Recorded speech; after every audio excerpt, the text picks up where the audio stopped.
Football's back, and Q was on the scene watching everything go down in Canton, Ohio with the Hall of Fame game. We'll talk about what happened there, talk about the Hall of Fame, what it's like in Canton, Ohio right now, as well as, of course, the major stories out there. Deshaun Watson, Roger Goodell is going to be deciding what the appeal is, and more about Brian Flores and how the Dolphins were punished this week. All right here on the Friday edition of the Locked On NFL podcast. I'm your host, Chris Carter, with my co-host, your boy Q. Let's get into it. You are Locked On NFL, your daily NFL podcast. Part of the Locked On Podcast Network, your team every day.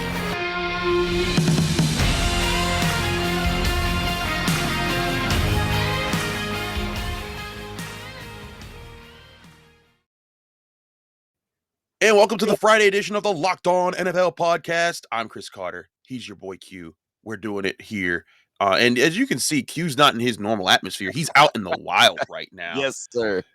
This man is in Canton, Ohio. Q, you sat through the storm delay. You saw the game between all the backups, except Josh Jacobs, apparently. And we saw the Raiders with a decisive victory, 27-11. But what were just your feeling of just finally seeing some football action, some teams face off against each other? Yes, it's Jake Luton and Jason Stidham and a bunch of guys that no one's really going to care too much about. Put some respect on Jarrett Stidham's name, damn it.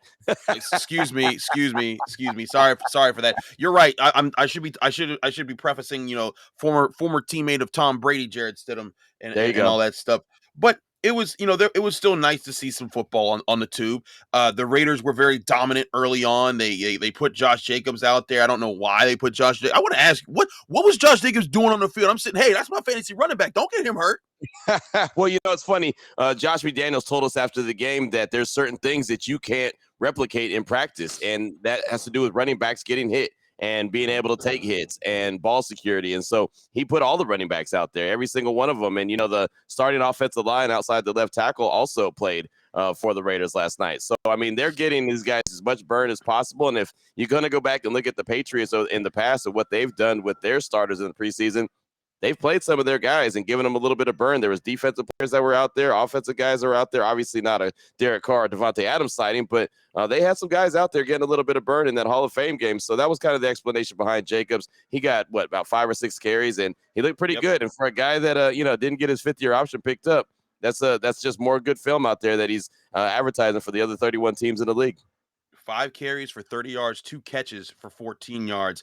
Q, I wanted to ask you, though, who stood out to you, like a person that you weren't expecting, or maybe were looking to see something of, who stepped up and you were like, whoa, that was huge? I'll say this, and it's funny. I started this whole thing off talking about put some respect on Jarrett Stidham's name. I think Jarrett Stidham did a really good job, and look, nobody has any kind of delusion that Derek Carr is not going to be the starter, because we all know that he will be the starter. But I've been looking at who the backup quarterback is going to be, because you don't need a backup until you do, right? And so I think that, Jarrett Stidham, he took a step forward last night as far as taking that backup quarterback position. And of course, the Raiders, they traded for him with the Patriots for a reason, because he's familiar with Josh McDaniels' offense. And I think that he showed that he's familiar with the offense by going out there and being pretty effective last night. So I think Jarrett Stidham took a nice step in the right direction. And I also think, we talked about the running back position. I think the 4th round pick out of Georgia, Zamir White, I think he ran downhill with a purpose. He had 11 carries for 50-something yards. He looked pretty good as well. So I liked Zamir White. And I'll say this little side note on Zamir. After the game, we were back in the locker room, by the way. How fantastic is that to be back in the locker room, right? The first time since COVID hit, we've been back in the locker room. He was like a kid on Christmas, man. I mean, you could just tell that kid loves to play ball. He was just up there smiling ear to ear. Finally, I said, man, what does football mean to you, dude? I mean, it just seems like you love ball. And he said, man, ball and my horses. It's just like that. So not only does he like to play ball, not only is he a really good running back, just came off a national championship with Georgia, but he's also a country boy as well with a couple of horses. Side note on Zamir White. He's a country boy that appreciates his horses. Oh, that's awesome. It's glad to hear that stuff. But Q, not just the game. I want to get the sense from you. What's the vibe right now in Canton? There's a Hall of Fame class about to be inducted. Tony Yeah, Baselli is a long time off. He was a guy that I felt should have been in years ago, and so it's always exciting to see. I think Leroy Butler, yeah. Sam Mills. This is an interesting class. Dick Vermeil. What's been the vibe? Just have you gotten a chance to talk to any of the inductees? What's the setting? Before everyone kind of gets inducted this weekend. Well, the vibe is awesome, man. It's Canton, Ohio, and you know what that means when you just say the name. I mean, you say Canton, Ohio, you think of the Hall of Fame, right? Right. 362 people are inducted into the Hall of Fame. I mean, there are 362 busts in the Hall of Fame, and think about how many players have played this game, right? I Yeah. mean, yeah. I mean, think about it. Right now, on every roster, there's 90 guys. So basically, you could take one division currently, right now, and that would be about the players that are in the Hall of Fame. So it just Yep. lets you know it's the elite of the elite. And you cover the Pittsburgh Steelers; they have plenty of guys in the Hall of Fame. I cover the Raiders; they have plenty, including Cliff Branch is going in this weekend. I know he's Big not one. here to smell the roses and get the flowers, but at least his family's here to soak that in. So yeah, you just realize what this game is all about when you get here and see the elite of the elite and guys walking around with their gold jackets, previous classes walking around just proud. And it's a fraternity that you can never be taken out of. They cannot ever strip that from you. Once you're a Hall of Famer, you're a HOFer for life. And so it's something that I really soak in and appreciate every time I get an opportunity to come here. This is the third year I've been able to be here, second year in a row. So I'm very blessed. I don't know the next Raider that's going to go into the Hall of Fame, so I probably won't be back for a while. But it's great to be here while you can. It absolutely is awesome to see. I've never been to Canton, Ohio. I've always had to. Mm. I've had some opportunities, but they've always been clunked up by work and other things I got to do. So I'm glad you get that experience. I'm glad you're giving our readers or our listeners, excuse me, the experience. This is what happens when you do print and radio all the time. You start Alamalu mixing them was up. put in last year. That was your opportunity. You could have been here for Troy. I could have been. You had Troy. I think you had Faneca and Cower. Yep. Steelers have had a Yeah. lot, and they got Oh, I more know. coming because Ben Roethlisberger is going to be up in 5 years, and I think there's if you played in Pittsburgh, I think somewhere in your contract, it's like, oh, by the way, we're going to drive you up the street and put you up in that building called the Hall. pretty much as long as you win a couple Super Bowls, like Right. you go and get in there. And Absolutely. the Steelers do have 27. I think the Bears have the most with 30. Wow. And the Bears, the Packers, and the Steelers are the top three teams with the most Hall of Famers in. And I'm saying right here and now, I know only Steelers fans are going to get this reference, but LC Greenwood needs to be in the Hall of Fame. Man has the most sacks in Super Bowl games in the history of this game. He was part of the Steel Curtain. There's only one member of the Steel Curtain defensive line that's in the Hall of Fame, and Mean Joe Green. LC needs to go in. It's a travesty that every year that he is not put in the Hall of Fame. Rest in peace to LC. Anyways, that's Mean me. Joe Green. Hold on, man. I got to give some love. When you say Mean Joe Green, you got to say the Temple, Texas proud, man. Yes, Temple, yes, Texas, yes. man. I ain't mad at that, man. Mean Joe Green is my guy. So there you go. Absolutely. We got to take a break. When we come back, we're going to talk about things that have been going on this week because the Hall of Fame game was nice. It was ceremonial. It's the Yeah. sense that football's coming back. But Right there was around the some real corner. news that happened. We know about Deshaun Watson's 6-game suspension recommendation from the judge. That appeal is being happened, and we'll talk about who's handling that appeal, how we see that's going to go down in just a second here on the Locked On NFL podcast. But first, we got to talk to you guys about Dave. If you're living paycheck to paycheck or struggling to make ends meet, it can be really stressful when unexpected expenses come up. But Dave, a new banking app, is here to help you get out of a pinch when you really need it. Dave is the banking app that can help you get up to $500 instantly with extra cash. That's more money to fill your tank, to buy a wedding gift, to catch up on bills, anything you need in a pinch. You can finally tackle those expenses that have been stressing you out without any hangups. And there's no interest and no credit check needed. Millions of people have already downloaded the Dave app to get the financial relief they need with extra cash. So if you're in a pinch and you need some extra help, download Dave and think of it as a helping hand from future you. Download the Dave app from the App Store right now. That's DAVE, Dave. Sign up for an extra cash account and get up to $500 instantly. For terms and conditions, go to dave.com/legal. Instant transfer fees apply. Banking provided by Evolve. Member FDIC.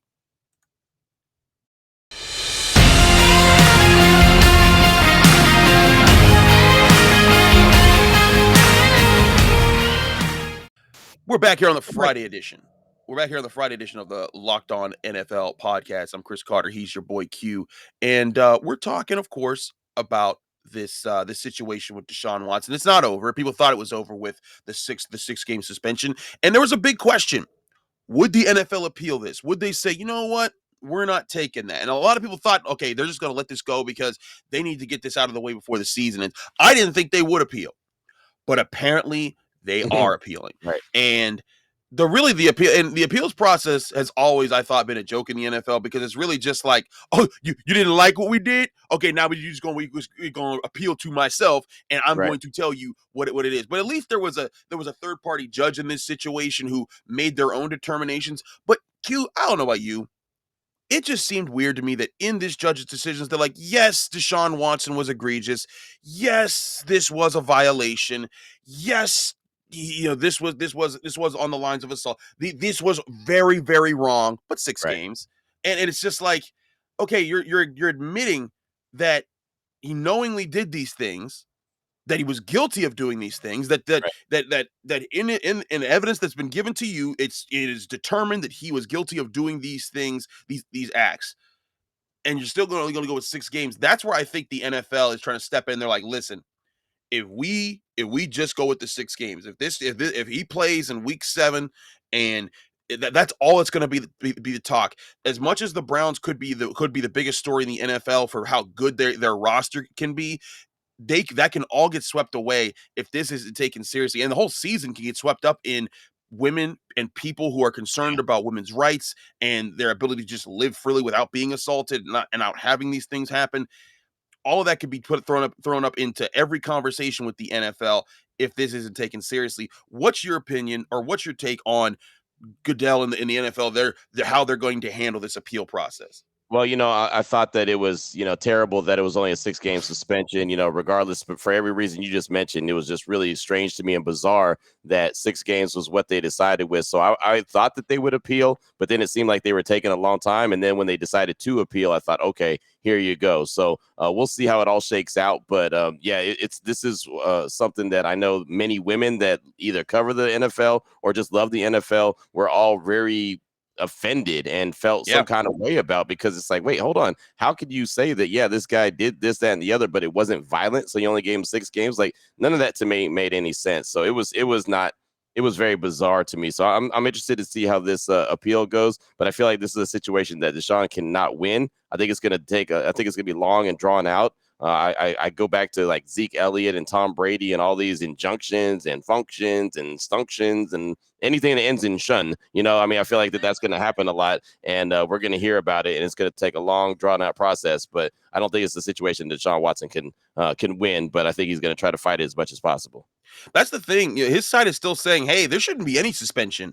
But it's so weird because, he's saying, I didn't do anything wrong. I still haven't done anything wrong. I don't know what the problem is here. Meanwhile, the judge, Sue Robinson, was like, was looking at it, and he's like, yeah, he's not admitting any guilt here. But the Browns are saying, oh, Deshaun Watson is remorseful. He's not remorseful. He thinks he's innocent.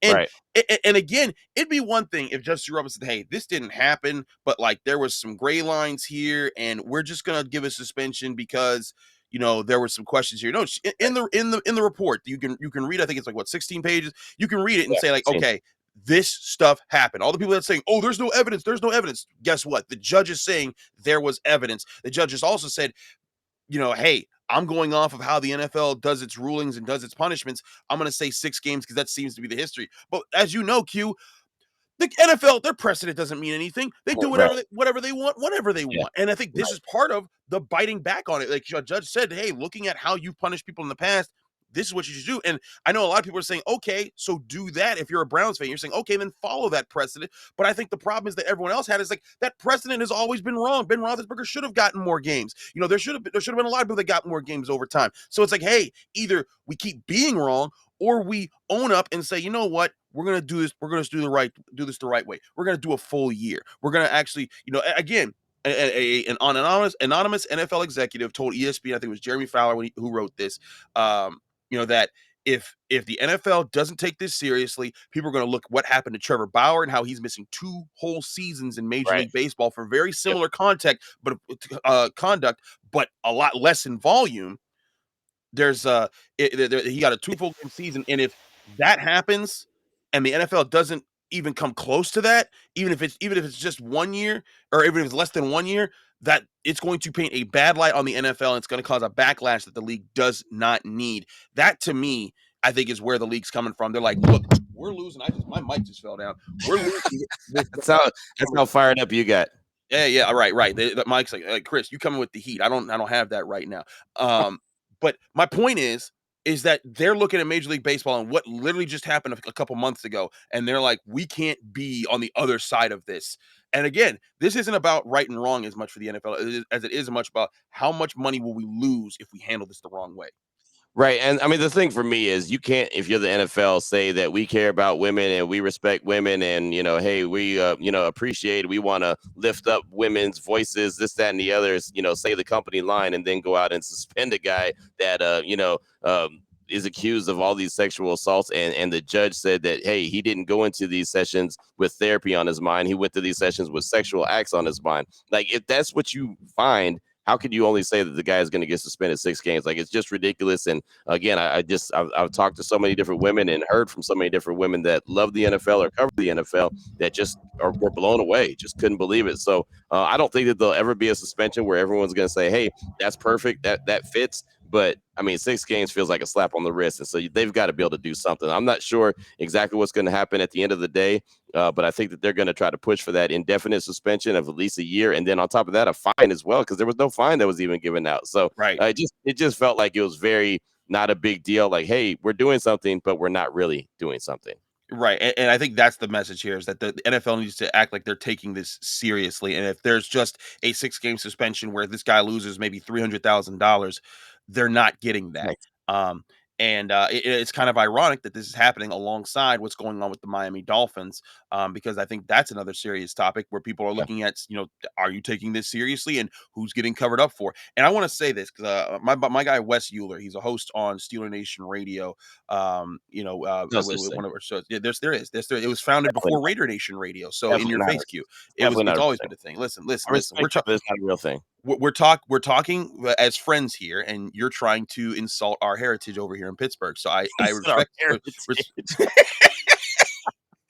I respectfully ask, sir, that you do not disrespect my heritage, or I'll have to. You're close enough to me that I could drive for about an hour and get to you. So I will find you. That's right. That's right, Liam Nielsen. Okay, let me take a step back. I don't want to offend the heritage.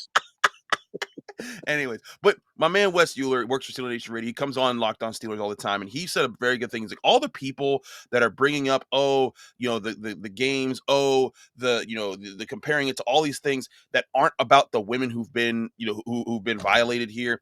You're missing the point. This isn't about you. This isn't about your fantasy league. This isn't about, who's going to get the competitive advantage. This is about, hey, we got to tell these women, like, hey, we got to tell women across the world, any woman that watches this, to say, hey, we do take these things seriously.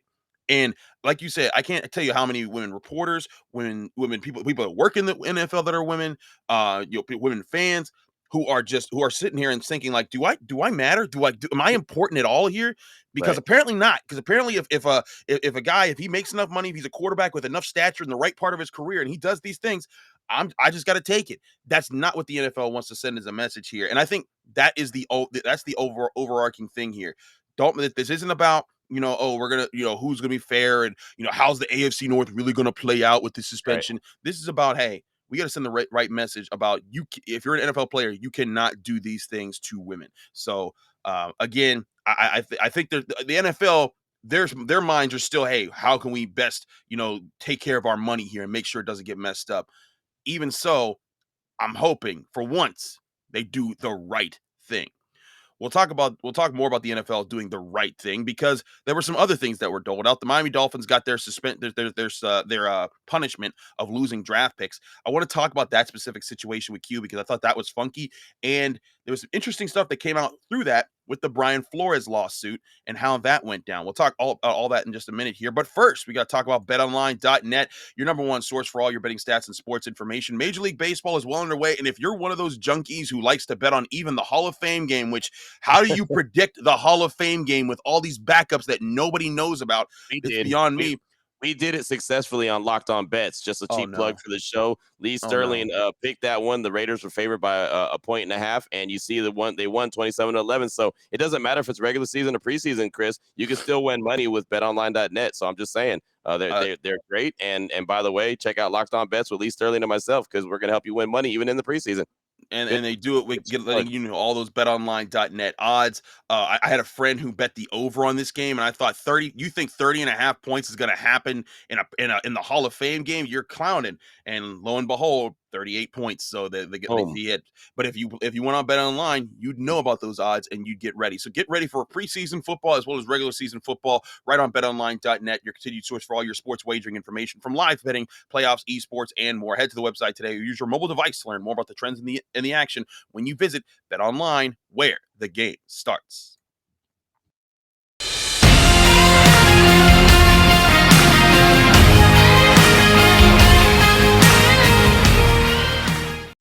Back here on the Locked On NFL podcast, I'm Chris Carter. He's your boy Q. We're wrapping up the Friday episode, and Q, we'd be remiss if we didn't talk about the Miami Dolphins and this situation. So of course, if you're following along, the Miami Dolphins, they were docked several draft picks.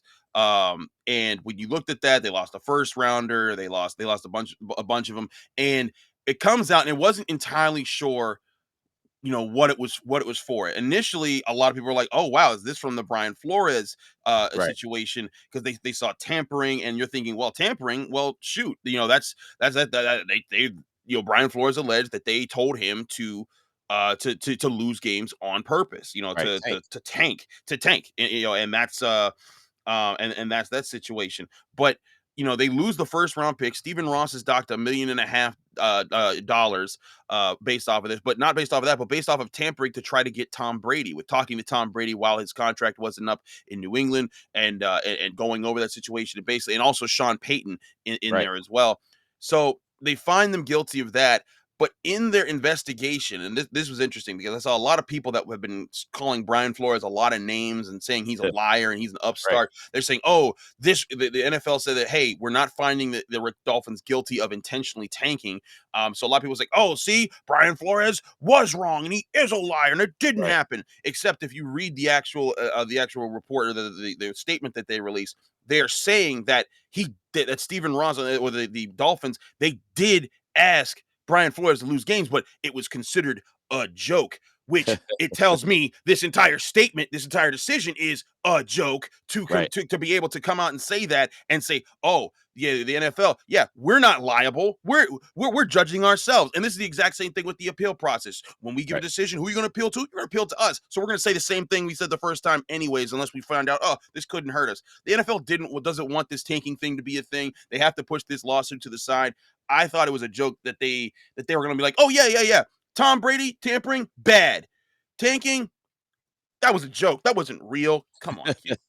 Well, look, the thing about it is, and we just did a live read for betonline.net, right? It all boils down to the gambling money. So what Brian Flores alleged is that, hey, the owner was going to pay him to Yep. basically lose games. And so what does that do? That compromises games, and that compromises money. That compromises what's going on in Las Vegas as far as odds. So if the NFL, who makes money on top of money, hands over fist as far Yep. as gambling money goes, if they thought that the general public would think that there's any way that these games were compromised and Yep. their money was compromised, Betting's going to it's take a hit. all over. It's all over. So that's why they're like, yeah, this happened, this happened, this happened. We're going to take you, we're going to take a first round pick for that. We're going to take a third round pick for that. But that never happened. This would Right. never happen in this league because we're on the up and up and your money is safe with us. So at the end of the day, the NFL, we say it stands for not for long, but it stands for money. NFL Yeah. equals money, and they're always going to protect their money, and that's exactly why the tanking wasn't actually really talked about, except for a joke in air quotes, because as you mentioned, that is a joke in air That is quotes. a joke. It's Yeah. just it's so stupid, and I'm like, if you read that and do you think I'm stupid when you Right. put that out there? It's ridiculous. I was listening onto the to the Dan Lebitard show, and they were reading, and these guys are Dolphins fans. They're like, Right. these are guys that they're based in Miami, and they're just like, here's the NFL statement, and they just say BS, BS, BS, BS, BS. I'm like, yes, that is how I read that too. It's like anybody reading that who has any brain cells is like, okay, you're just covering for them. And it shows to me, Q, that again, they're trying, like you said, they're trying to protect the betting money. And I get it. That's a huge influx of the money. And it's great for the sport. The money is helping the salary cap go up. That's why these teams that we're seeing these bigger contracts every single year, because the betting money's there, the TV's money there. They're about to dip into streaming. Who knows how much money is going to flow into the league from that? And I'm not saying that it's bad that more money goes to the NFL, but when someone does something wrong and you see what's going on there and you know that it's going wrong, I'm just, don't protect them. Don't lie for them. Be like, you know what? Yeah, Steve, y'all messed up, and this is what needs to happen, and we're gonna clean up this game. But like you said, they got to protect the integrity of gambling. They got to protect. They got to protect their dollars. That comes before any sense of righteousness. Which again goes back to my Deshaun Watson point. It ain't about being right. It's about making sure they come out in a better light so that they don't lose any money from the situation. That's what it's all about. At the end of the day, it's all about protecting the almighty dollar. Is a money-making machine for a reason. Salary caps go up for a reason. It's because of the gambling money. I mean, the streaming money as well, but the gambling money is what's driving all the revenue for the league. And so they've embraced it. Remember, at one point it was like, no, no, no. Now it's like, yes, yes, yes. Come on in. And they're going to always protect that. And so I think that it was pretty much a joke, as we've said a couple times, that find the tanking to be a real thing. But at the end of the day, they want to make sure they look okay. You know, hey, they probably took Steven Ross out back and was like, hey, dude, hey, man, don't be saying some stuff like that could be on the record anymore, because that's going to make us look bad. And now we have to go out and protect you as they protect Daniel Snyder in D.C. or whatever they're doing with his situation. It all ends up boiling back down to money, man. Every one of these situations you see always goes back to the almighty dollar. And that's just exactly what the NFL is all about at the end of the day. So Brian Flores clearly was right, most likely on all accounts. You know, obviously I wasn't there, so I can't say 100% fact that, hey, this happened. But pretty much what Brian Flores said was going on in Miami. Yep, that's what. If anything, it's like, hey, we're not punishing, but yeah, this definitely did happen. Right. We're just not going to publicly acknowledge it. And we're going to push this under the rug. And hey, look, football! There's football out there. So watch the football and don't pay attention to the things over there. Pay no attention to that man behind the curtain. But point being, we know this is ridiculous. But again, both decisions coming down to money, and it's often easy. I think the NFL has made it so easy to read between the lines as to what actually going on in certain situations and how they're actually thinking in these boardrooms where they're making these decisions. But a lot more to come with a lot of this stuff. We'll see what the actual punishment is for Deshaun Watson. We'll see how things play out with the Miami Dolphins, because they're in a situation where if you're the Miami Dolphins, like, okay, now you are in win now mode. Your draft pick next year is gone. You also lost a third rounder. You need to strike while the iron's hot. In that Tua situation with Jalen Waddle and Tyreek Hill, they got to explode. And if they don't, it's going to put a hurt piece on them, especially if that draft pick ends up being what could have been, like if they're bad this year and that ends up being a missed top 10 draft pick situation. It's crazy. I also saw this stat, Q, before we go. I thought this was kind of funny.